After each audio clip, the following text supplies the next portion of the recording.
Good evening and thanks so much for joining us tonight at 6 o'clock. I'm Mike Thompson. A lawsuit against the La Crosse Police Department is no longer moving forward.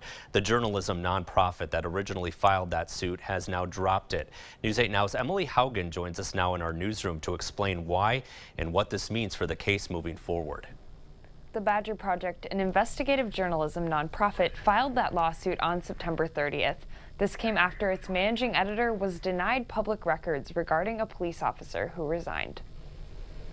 After a month, the Badger Project agreed to drop its lawsuit against the La Crosse Police Department. The lawsuit was dropped because we got what we wanted right away. The project gained the records it requested. And they also agreed to pay our attorney's fees and court costs. Something the founder and president of the Wisconsin Transparency Project, Tom Kamenik, hopes makes a difference. If you're denying a request, you know why you're doing it and making sure that the reasons for doing it are lawful.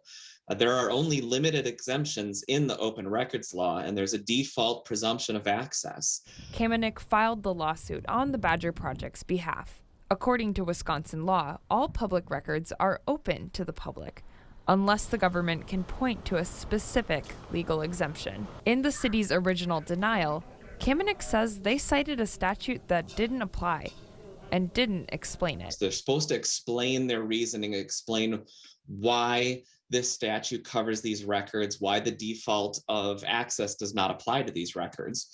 And second of all, there is no exemption for internal disciplinary records. This isn't an uncommon scenario. It's one Kamenik sees all the time, and something he hopes, through his work, can change. Court after court has held that they cannot withhold those records, especially on a blanket basis.